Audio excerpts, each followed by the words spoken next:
राधे राधे। हरे कृष्णा। धर्मराज युधिष्ठिर कहने लगे कि हे भगवान, आपने पौष कृष्ण एकादशी अर्थात सफला एकादशी का महात्म्य बताकर बड़ी कृपा की। अब आप कृपा करके मुझे पौष माह के शुक्ल पक्ष की एकादशी के विषय में भी बतलाइए। इस एकादशी का नाम क्या है तथा इसके व्रत का विधान क्या है, इसकी विधि क्या है, इसका व्रत करने से किस फल की प्राप्ति होती है और उसमें कौन से देवता का पूजन किया जाता है, कृपया यह सब विधान पूर्वक कहिए। भगवान श्री कृष्ण बोले, पौष माह के शुक्ल पक्ष में आने वाली इस एकादशी को पौष पुत्रदा एकादशी कहा जाता है। इसमें भी नारायण भगवान की पूजा की जाती है। विधि पूर्वक इस व्रत को करना चाहिए। इस चर और अचर संसार में पुत्रदा एकादशी के व्रत के समान दूसरा कोई व्रत नहीं है। इसके पुण्य से मनुष्य तपस्वी, विद्वान और लक्ष्मीवान होता है। इसकी मैं एक कथा कहता हूँ, सो तुम ध्यान पूर्वक सुनो। पौष पुत्रदा एकादशी व्रत कथा। भद्रावती नामक नगरी में सुकेतुमान नाम का एक राजा राज्य करता था। उसके कोई पुत्र नहीं था।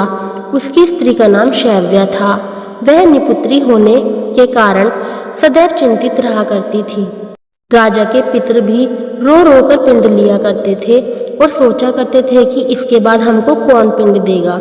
राजा को भाई, बांधव, धन, हाथी, घोड़े, राज्य और मंत्री, इन सब में से किसी से भी संतोष नहीं होता था। वह सदैव यही विचार करता था कि मेरे मरने के बाद मुझको कौन पिंडदान करेगा। बिना पुत्र के पितरों और देवताओं का ऋण मैं कैसे चुका सकूंगा।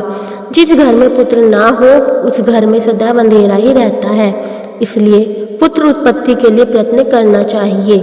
जिस मनुष्य ने पुत्र का मुख देखा है वह धन है। इसको इस लोक में यश और परलोक में शांति मिलती है, अर्थात उनके दोनों लोक सुधर जाते हैं। कर्म से ही इस जन्म में पुत्र, धन आदि प्राप्त होते हैं। राजा इसी प्रकार रात दिन चिंता में लगा रहता था। एक समय तो राजा ने अपने शरीर को त्याग देने का निश्चय किया, परंतु आत्मघात को महान पाप समझकर उसने ऐसा नहीं किया। एक दिन राजा ऐसा ही विचार करता हुआ अपने घोड़े पर चढ़कर वन को चल दिया तथा पक्षियों और वृक्षों को देखने लगा। उसने देखा कि वन में मृग, व्याघ्र, सूअर, सिंह, बंदर, सर्प आदि सभी भ्रमण कर रहे हैं। हाथी अपने बच्चों और हथिनियों के साथ घूम रहा है। इस वन में कहीं तो गीदड़ अपने कर्कश स्वर में बोल रहे हैं, कहीं उल्लू ध्वनि कर रहे हैं। वन के दृश्यों को देखकर राजा सोच विचार में लग गया। इसी प्रकार आधा दिन बीत गया। वह सोचने लगा कि मैंने कई यज्ञ किए, ब्राह्मणों को स्वादिष्ट भोजन से तृप्त किया, फिर भी मुझको दुख प्राप्त हुआ, क्यों? राजा प्यास के मारे अत्यंत दुखी हो गया और पानी की तलाश में इधर उधर फिरने लगा। थोड़ी दूर पर जाकर राजा ने एक सरोवर देखा। उस सरोवर में कमल खिले थे तथा सारस, हंस, मगरमच्छ आदि विहार कर रहे थे। उस सरोवर के चारों तरफ ऋषि मुनियों के आश्रम बने हुए थे। उसी समय राजा के दाहिने अंग फड़कने लगे। राजा शुभ शकुन समझकर घोड़े से उतरकर मुनियों को दंडवत प्रणाम करके बैठ गया।